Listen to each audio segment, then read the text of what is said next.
அனைவருக்கும் வணக்கம். நாம இப்போ சிடெட் எக்ஸாமுக்குரிய இவிஎஸ் சிலபஸ் பார்த்துட்டு இருக்கிறோம். இதுல ஏற்கனவே ஃபர்ஸ்ட் 3 பார்ட்ஸ் பார்த்துருக்குறோம். அதாவது பார்ட் 1, பார்ட் 2, பார்ட் 3. இதுல 3rd ஸ்டாண்டர்ட் என்சிஆர்டி புக்ல இருந்து கலெக்ஷன்ஸ் பார்த்தோம். இப்போ பார்ட் 4 பார்க்கலாம். இந்த இதுல பார்ட் 4, 5, 6, 7 இப்படி 4 பகுதிகளாக பிரிக்கப்பட்டிருக்குது. Part 4, 5, part 6, part 7. இந்த 4 பார்ட்லையும் என்சிஆர்டி இவிஎஸ் புக் அதுல 4th ஸ்டாண்டர்ட், இந்த 4th ஸ்டாண்டர்டுக்குரிய கலெக்ஷன்ஸ் பார்க்கலாம். இப்போ ஃபர்ஸ்ட் நம்ம சிலபஸ்குள்ள போயிடலாம். பார்ட் 4க்குரியது. நிறைய இடங்கள்ல ஸ்டூடெண்ட்ஸ் நிறைய இடங்களை நிறைய விதங்கள்ல தாண்டி போக வேண்டியிருக்குது. எங்கன்னாக்க ஸ்கூலுக்கு சாதாரணமா டிரான்ஸ்போர்ட்டேஷன் அப்படிங்கிறது எல்லாருக்குமே எல்லா இடங்கள்லயும் அதுக்கு ஏத்த மாதிரி இருக்கும். அதுல ரொம்பவும் பாதிக்கப்படுறது அப்படின்னாக்கா நம்ம ஸ்டூடெண்ட்ஸ சொல்லலாம். ஏன்னா ரொம்ப சிறு குழந்தைகள் கூட எந்த அளவுக்கு கஷ்டப்பட்டு ஸ்கூலுக்கு தங்களோட ரெசிடென்ஸ்ல இருந்து போக வேண்டி இருக்குது அப்படின்னு பார்த்தோம்னா ரொம்ப ஆச்சரியமாவும் பயமாவும் கூட இருக்கும். நீங்க முடிஞ்ச வெப்சைட்ல போட்டு பாருங்க. ஸ்டூடெண்ட்ஸ் அந்தந்த ஏரியாவுக்கு ஏத்த மாதிரி வெவ்வேறு மாநிலங்கள்ல வெவ்வேறு சூழ்நிலைகள்ல வேற வேற வகையில ரொம்ப கஷ்டப்பட்டு தான் ஸ்கூலுக்கு போறாங்க. சாதாரணமாவே ஒவ்வொரு நாளும் ஸ்கூல்ல இருந்து அவங்க வீட்டுக்கு போற வழியில, வீட்டுல இருந்து ஸ்கூலுக்கு போற வழியில நிறைய விஷயங்களை பார்க்கறாங்க. சில விஷயங்கள் அவங்க மனசுக்கு சந்தோஷமா இருக்கும், சில விஷயங்கள் அவங்களுக்கு வருத்தத்தை ஏற்படுத்தும், இல்ல கஷ்டத்தை ஏற்படுத்தும். ஸோ அந்த நிகழ்வுகளுக்கு எல்லாம் ஈடு கொடுத்து அவங்க டிரான்ஸ்போர்ட்டேஷன்ல எப்படி அவங்களுக்கு கிடைக்குதோ அதுக்கேற்ற மாதிரி அவங்க ஒரு இடத்துல இருந்து இன்னொரு இடத்துக்கு போக வேண்டியிருக்கு. ஸோ இந்த மாதிரி வெவ்வேறு சூழல்களுக்கு இடையில ஸ்கூலுக்கு வர்ற நம்மளோட ஸ்டூடெண்ட்ஸை நம்ம எந்த அளவுக்கு அவங்க லெவலுக்கு இறங்கி அவங்களுக்கு நம்ம கைட் பண்ணணும், ஹெல்ப் பண்ணணும் அப்படிங்கிறது டீச்சர்ஸுக்கு முக்கியமான பங்கு, பெரும் பங்கு இருக்கு. இதுல இப்போ இந்த பிக்சர்ல பாருங்களேன், இது லடாக் இந்த ஏரியா. இதுல ஸ்டூடெண்ட்ஸ் அந்த உடன் ட்ராலியில கிராஸ் பண்றாங்க பாருங்க ரிவரை. எதுக்குனாக்கா ஸ்கூலுக்கு போறதுக்கு. இதை விடவும் இன்னும் மோசமான ஏரியாக்கள் பயணங்கள்லாம் இருக்கு. அதெல்லாம் நம்மளுக்கு மிகப்பெரிய ஆச்சரியத்தையும் பயத்தையும் ஏற்படுத்தும். உண்மையிலேயே ஸ்டூடெண்ட்ஸ் இவ்வளோ சின்ன குழந்தைங்க இவ்வளோ கஷ்டப்பட்டு இந்த மாதிரி டிராவல் பண்றாங்களா ஸ்கூலுக்கு போய் வர்றதுக்கு அப்படின்னு தோணும். ஸோ உடன் ட்ராலி அப்படின்னாலே லடாக். இது நம்ம கொஸ்டின்ஸ் வரலாம். கண்டிப்பா நம்ம இது தெரிஞ்சுக்கிடலாம். அடுத்தது பாருங்க.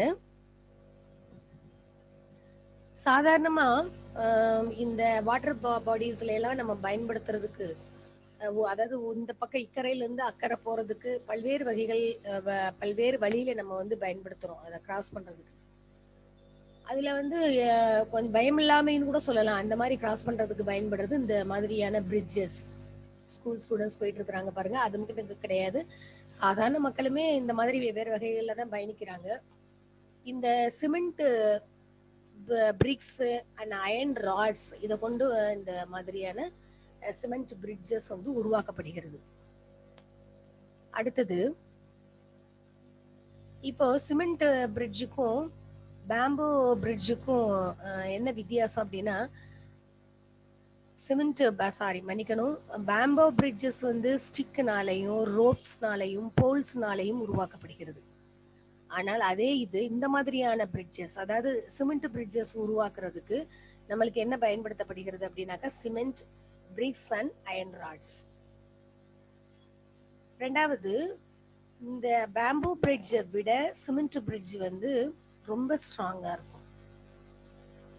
இங்க இந்த சிமெண்ட் பிரிட்ஜ்ல ஒரே நேரத்துல அதோட அந்த வெயிட் வந்து தாங்கக்கூடிய சக்தி, அதாவது ஒரே நேரத்துல நிறைய பேர் வந்து இங்க இருந்து அங்க கிராஸ் பண்றதுக்கு, இக்கரையில இருந்து அக்கறையோ இல்ல அக்கறையில இருந்து இக்கரை வர்றதுக்கோ பயன்படுத்துறதுக்கு இந்த சிமெண்ட் பிரிட்ஜஸ் வந்து வெயிட் வந்து அதிகமாக தாங்கும். சொல்ல போனா நிறைய மக்கள் வந்து ஒரே நேரத்துல இதுல பயணிக்கலாம். ஆனா மூங்கில் பிரிட்ஜ்ல, அதாவது பேம்பு பிரிட்ஜ்ல அந்த மாதிரி பண்றது வந்து சாத்தியம் இல்லை. அடுத்தது இந்த பிக்சர் பாருங்களேன். கேரளால நிறைய இடங்கள்ல சின்னதா வந்து உடன் போட் பயன்படுத்தப்படுகிறது. இது இங்க எப்படின்னாக்கா, நம்ம பார்த்தோம்னா காரு, அதாவது டூ வீலர்ஸ் கூட இதுல போற மாதிரி எல்லாம் பயணிக்கும். இந்த நதி, அத அவங்களோட நதியில கேரளால இந்த மாதிரி நிறைய இடங்கள்ல இந்த மாதிரி பயன்படுத்தப்படுகிறது. இதோட பேர் வந்து வல்லம். அப்ப வல்லம் அப்படிங்கிறது கேரளா. அதாவது வல்லம் அப்படிங்கிறது ஸ்மால் உடன் போட். இது எங்க இருக்குது அப்படின்னாக்கா, எங்க பயன்படுத்தப்படுகிறது அப்படின்னா கேரளால. அடுத்து இதை பாருங்க, கேமல் கார்ட். இது வந்து டெசர்ட் ஏரியாவில் பயன்படுத்தப்படுகிறது, அதாவது குறிப்பாக ராஜஸ்தான். அப்ப கேமல் காற்று எங்க பயன்படுத்தப்படுகிறது? டெசர்ட் ஏரியாவான ராஜஸ்தான்ல. அதுக்கடுத்தது புல்லக் புல்லக் காற்று. இது பரவலாக கிராமங்கள்ல பயன்படுத்தப்படுகிறது. ரெண்டு சைடும் அப்படியே கற்பனை பண்ணி பாருங்களேன். நடுவுல பாதையில வந்து புல்லக் காட்டுல போயிட்டு இருக்கிறோம். ரெண்டு சைடு வந்து நல்ல கிரீன் ஃபீல்ட்ஸ். இந்த மாதிரி வந்து வில்லேஜ்ல பிளைன் ஏரியால ஸ்கூலுக்கு போகும்போது, சாதாரணமா நம்ம போயிட்டு இருக்கும்போது எவ்வளவு சந்தோஷமா இருக்கும். ஸோ இன்னும் குழந்தைங்களா இருக்கும்போது அவங்க பயணிக்கும் போது அவங்களுக்கு இன்னும் வந்து நல்ல உற்சாகத்தை ஏற்படுத்துகிறது இல்லையா? ஸோ இதுல இன்னொன்னு என்ன அப்படின்னாக்கா, இந்த மாதிரி மழை சீசன்கள்ல அவங்க அம்ப்ரெல்லா பயன்படுத்திக்கிடுவாங்களாம். அதாவது வெயில் நேரமோ மழை நேரமோ அதுல அவங்க இந்த புல்லக் காட்ல பயணிக்கும் போது அவங்களுக்கு வசதியா, அதாவது வெயில் படாம மழை மேல படாம இருக்கிறதுக்கு அம்ப்ரெல்லா குடைகள் வந்து பயன்படுத்திக்கிறாங்க. அதுக்கப்புறம் கேர்ள்ஸ் குறிப்பாக ஸ்கூலுக்கு போறதுக்கு பைசைக்கிள்ஸ் வந்து பயன்படுத்துறாங்க. ரொம்ப நீளமான டிராவலா இருக்குது சமதளங்கள்ல. ஒரு இடத்துல இருந்து இன்னொரு இடத்துக்கு உங்களுக்கு, அதாவது வீட்டுல இருந்து ஸ்கூலுக்கு போறது வந்து லாங் டிஸ்டன்ஸா இருக்குது அப்படின்னாக்கா அங்க அவங்க இந்த மாதிரி சைக்கிள்ஸ் பயன்படுத்துறாங்க கேர்ள்ஸ். அடுத்தது இது வந்து ஒரு ஸ்பெஷல் டிரான்ஸ்போர்ட் வெஹிக்கிள். இது எப்படி இருக்கும் அப்படின்னாக்கா, இந்த முன்பக்கம் வந்து மோட்டார் சைக்கிள் டைப்ல இருக்கும். பின் இருக்கை வந்து இந்த உடன் பிளாங்க்ஸ்ல பயன்படுத்தப்பட்டிருக்கும் உட்கார்றதுக்கு. இது வந்து ஜகட் இதோட நேம். இது எங்கன்னாக்கா குஜராத்ல ஸ்டூடெண்ட்ஸ் ஸ்கூலுக்கு போறதுக்கு பயன்படுத்துறாங்களாம். அப்ப jugaad one type of special transport vehicle. இது எங்க அப்படின்னாக்கா குஜராத்ல. அடுத்தது இங்க பார்த்தீங்கன்னா, சில இடங்கள்ல ஸ்டூடெண்ட்ஸ் வந்து ரொம்ப டார்க் அண்ட் ஃபாரஸ்ட் ஏரியாவை வந்து கடந்து பள்ளிக்கு போக வேண்டியிருக்கு. சன்லைட் கூட உள்ள புகாத அளவுக்கு அவ்வளோ டார்க்கான ஃபாரஸ்ட் எல்லாம் அவங்க வந்து கிராஸ் பண்ணி போக வேண்டியிருக்குது. இதுல வந்துட்டு இருக்கிறாங்க பாருங்க ஸ்டூடெண்ட்ஸ். இந்த ஸ்டூடெண்ட்ஸ் எல்லாம் கையில அந்த ஸ்டிக் எல்லாம் வச்சிருக்காங்க பாருங்க, அவங்க ஊண்டி போறதுக்காக. அப்போ சில இடங்கள்ல டீச்சர்ஸ் மற்றவங்க எல்லாம் அவங்களுக்கு வந்து ஹெல்ப் பண்றதும் உண்டு. இந்த மாதிரியான ஏரியாக்கள்ல பெரும்பாலும் எந்த மாதிரி சவுண்டுகள் மட்டும் நம்மளுக்கு கேட்குமா?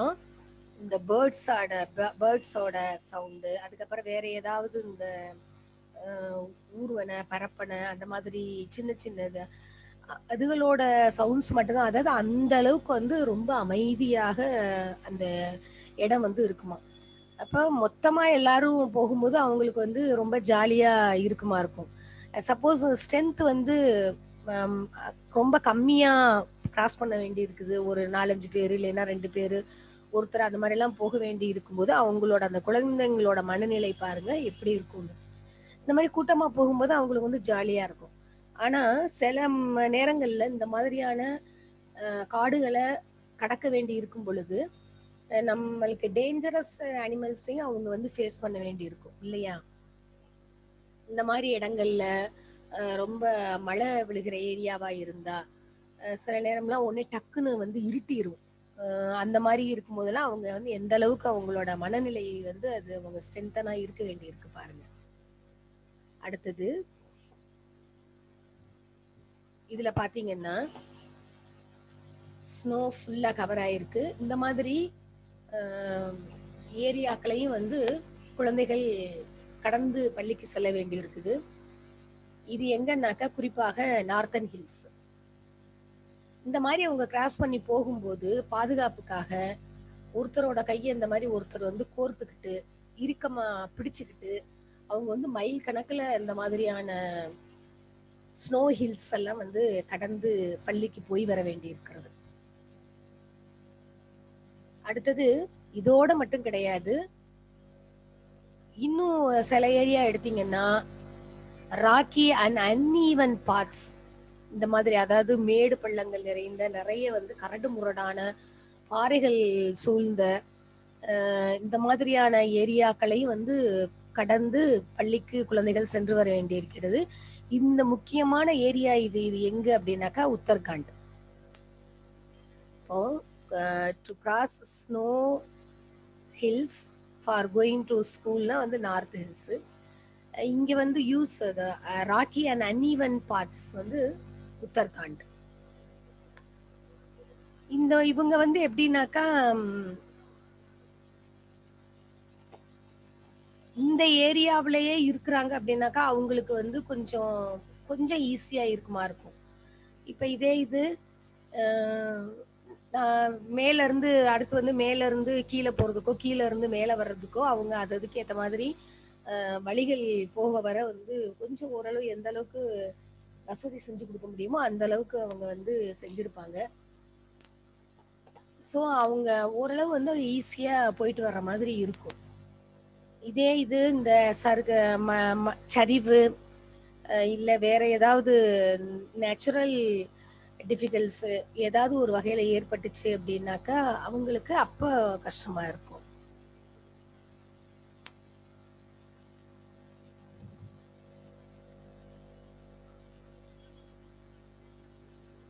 ஒரு நிமிஷம் ப்ளீஸ்.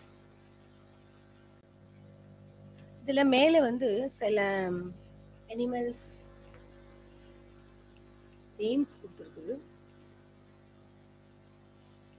ரெப்டைல்ஸ் நேம்ஸ் கொடுத்துருக்குது. இதுல வந்து நம்ம எந்தெந்தோட உயிரினத்தோட காது இயர்ஸ் வந்து இயர்ஸ் பார்க்க முடியும், எது வந்து பார்க்க முடியாது அப்படின்னு நம்ம இதுல பிரிச்சோம்னா நம்மளுக்கு கிளியர் ஆயிரும். இப்போ ஃபர்ஸ்ட் ஒன் பாருங்க, animals whose ears we can see.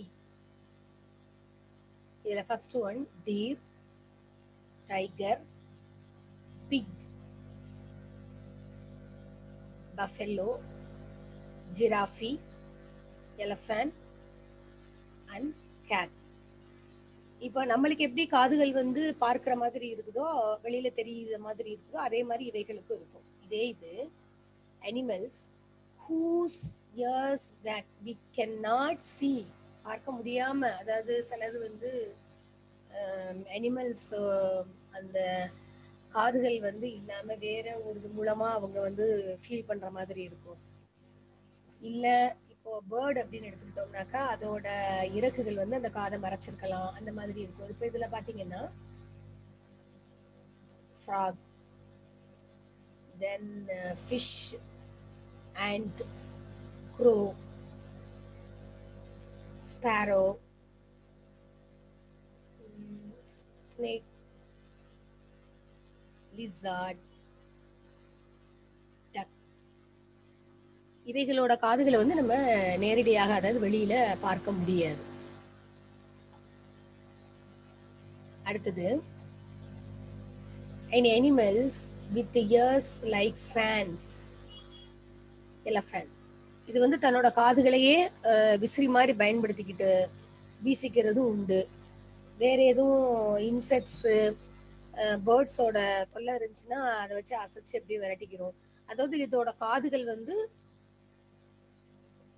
இறக்கைகள் மாதிரி பயன்படுகிறது. இறக்கைகள்லாம் பறக்கிறதுக்கு கிடையாது, அது ஃபேன் மாதிரி பயன்படுகிறது. அடுத்தது வந்து an animals with ears like leaves. எதோட காதுகள் வந்து லீவ்ஸ் மாதிரி இருக்குது அப்படின்னாக்கா ரேபிட்டோட காதுகள். அதாவது அந்த சைஸ் லீவ்ஸ் வந்து பல விதங்கள்ல இருக்கும்.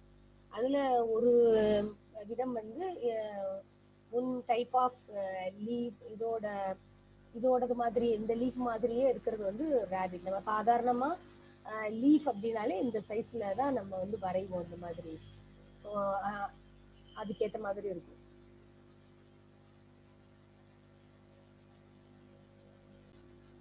சாதாரணமா நம்ம லீவ்ஸ் அப்படின்னு நம்ம சொல்றோம் அப்படின்னாக்கா, லீவ்ஸ் அப்படின்னாலே இந்த மாதிரி வரைவோம் இல்லையா?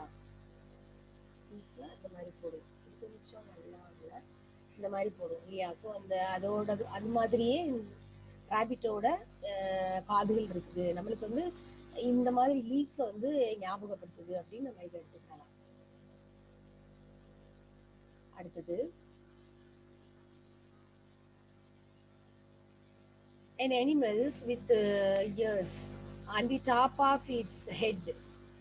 தலைக்கு மேல, அதாவது தலையில வந்து காதுகளுடைய விலங்கு அப்படின்னாக்கா ரேபிட். அதுக்கு அடுத்தது animals with ears on both side of its head. காதோட ரெண்டு பக்கமும் உள்ளனா டாக். இப்ப பேர்ட்ஸ் எடுத்துக்கிட்டீங்க அப்படின்னாக்கா, அந்த பேர்ட்ஸ்க்கு வந்து ஒரு சின்னி ஹோல்ஸ் இருக்கு ரெண்டு சைடும். அதோட ஹெட்ல அந்த பேர்டோட ரெண்டு சைட்லயும் ஒரு சின்ன ஹோல் வந்து இருக்கும்.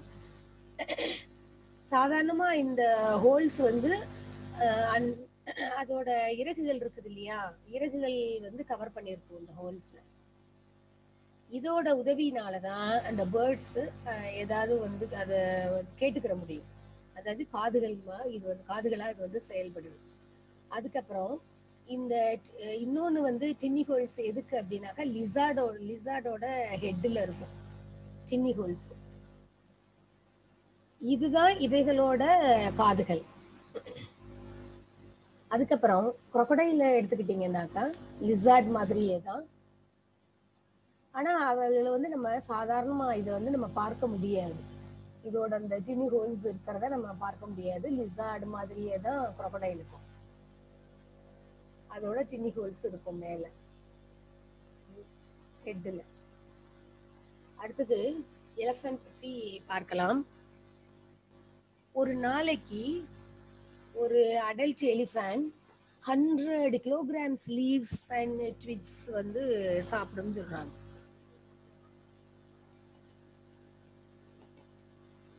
பெரும்பாலும் வந்து எலிஃபண்ட்ஸ் அதிகமா ரெஸ்ட் எடுக்காது. ஒரு 2 ஹவர்ஸ்ல இருந்து 4 ஹவர்ஸ் மட்டும்தான் அது வந்து தூங்குது ஒரு நாளைக்கு. இது ஒவ்வொன்றையும் நல்லா கவனிங்க. 100 kilogram சாப்பிடுது. அதுக்கப்புறமா 2 ஹவர்ஸ்ல இருந்து 4 ஹவர்ஸ் தூங்குது ஒரு நாளைக்கு. அதுக்கடுத்து எலிஃபண்ட்ஸ் வந்து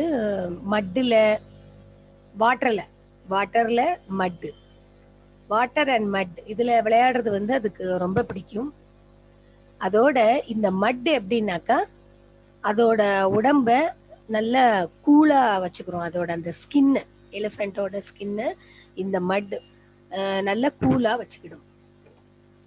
அதுக்கப்புறம் நம்ம முதல்ல பார்த்தோம், இந்த அதோட அந்த காதுகள் ஃபேன்ஸ் மாதிரி இருக்கு, ஃபேனாக பயன்படுகிறது. இதோட காதுகள் வந்து நல்ல பெருசா இருக்குது இல்லையா. அதுக்கப்புறம் இதை வச்சு அது விசிறிக்கிடுது. அடுத்தது பாருங்க, எலிஃபண்ட் எப்பவுமே கூட்டமாக தான் வந்து வாழும் முறை கொண்டது. ஒரு கூட்டம் அப்படின்னு எடுத்துக்கிட்டா அதுல ஃபீமேல் பேபி எல்லாமே இருக்கும். முக்கியமா ஃபீமேல்ஸ் இருக்கும், அதுக்கப்புறம் பேபிஸ் இருக்கும் முக்கியமாக அதுகளோட கூட்டத்துல. ஒவ்வொரு கூட்டத்தை இதோட யானை கூட்டத்தை வந்து இங்கிலீஷ்ல எப்படி சொல்லுவோம் அப்படின்னாக்கா ஹெட். ஒவ்வொரு கூட்டத்துக்கும் வந்து ரொம்ப வயதான ஒரு ஃபீமேல் தான் வந்து லீடரா இருக்கும். குறிப்பாக ஒவ்வொரு கூட்டத்திலையும் ஃபீமேல் எலிமெண்ட்ஸும் ஃபீமேல் எலிஃபென்ட்ஸும் பேபி எலிஃபென்ட்ஸும் இருக்கும். அதோட அந்த கூட்டத்துக்கு வந்து ஹெட் யாரா இருப்பாங்க அப்படின்னாக்கா ஓல்டஸ்ட் ஃபீமேல் எலிஃபென்ட் இருக்கும். சாதாரணமாக இந்த ஒவ்வொரு யானை கூட்டத்திலையும் 10 to 12 ஃபீமேல் எலிஃபென்ட்ஸ் இருக்கும். அதோட அவங்களோட யங் ஒன்ஸும் இருக்கும். அதாவது பெரிய யானைகளும் குட்டிகளும். ஒரு கூட்டம் அப்படின்னு ஒரு யானை கூட்டம் அப்படின்னாக்கா அதுல ஒரு 10-12 எலிஃபென்ட்ஸ், அதாவது ஃபீமேல் எலிஃபென்ட்ஸ், அடுத்து அவங்களோட குட்டிகள். அதுக்கப்புறம் சாதாரணமா மேல் எலிஃபென்ட்ஸ் அந்த கூட்டத்துல எப்ப வரை இருக்கும் அப்படின்னாக்கா ஒரு 14 வயசுல இருந்து 15 வயது வரை இருக்கும். அதுக்கப்புறம் அந்த கூட்டத்துல இருந்து அது தனியா பிரிஞ்சு போயிடும். இது அதுகளோட வழக்கம். அடுத்தது பாருங்க, எக்ரெட். இது வந்து சிட்டிங் ஆன் ஏ பஃபெல்லோ. இது எதுக்காக அது மேல உட்கார்ந்து இருக்குது அப்படின்னா, to eat insect and skin of the buffalo. அதுல நிறைய வந்து இன்செக்ட்ஸ் இருக்கும் இல்லையா அந்த எருமை மேல, அதை சாப்பிட்றதுக்காக தான் அந்த எக்ரெட் வந்து உட்கார்ந்து இருக்கிறது. அது மட்டும் கிடையாது, இது இப்படி வந்து உட்கார்ந்து அந்த இன்செக்ட்ஸை சாப்பிட்றது மூலமா இந்த பஃபெலோவோட உடம்புல இருக்கிற அந்த ஜெம்ஸை அழிக்குது. அதோட அந்த இன்செக்ட்ஸையும் வந்து ரிமூவ் பண்ணுது. இது இந்த முக்கியமான ஒரு கொஸ்டினா கூட, அதாவது இது ஒரு மனோரீதியான கொஸ்டின், அதாவது சிடிபியில கூட வரலாம். இது வந்து mutual benefit of the both. இது வந்து ரொம்ப முக்கியமான லைன்.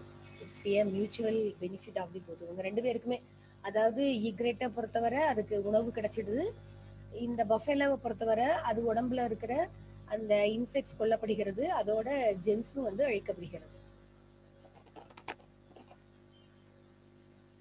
உங்களுக்கு இந்த வீடியோ கிளிப் கண்டிப்பா பயனுள்ளதாக இருக்கும்னு நினைக்கிறேன். இது மாதிரி இன்னும் அடுத்தடுத்து இதே லெசன் 4th இதோட வீடியோ கிளிப்ஸ் பார்க்கலாம். இன்னைக்கு இதோட இந்த டாபிக்கோட போதும். இனி அடுத்த பார்ட்டில் ரிமைனிங் போர்ஷன் பார்க்கலாம். இது கண்டிப்பா உங்களுக்கு சீடெட் எக்ஸாமுக்கு பிரயோஜனமாக இருக்கும். இதுல பெரும்பாலும் எந்த ஒரு டாபிக்கும் விடப்படாமல் வந்து ஒவ்வொரு பார்ட்லையும் கேதர் பண்ணி உங்களுக்கு கொடுத்துட்டு இருக்கேன். ஸோ அதை பயன்படுத்திக்கோங்க. அடுத்த வீடியோ கிளிப்ல பார்க்கலாம்.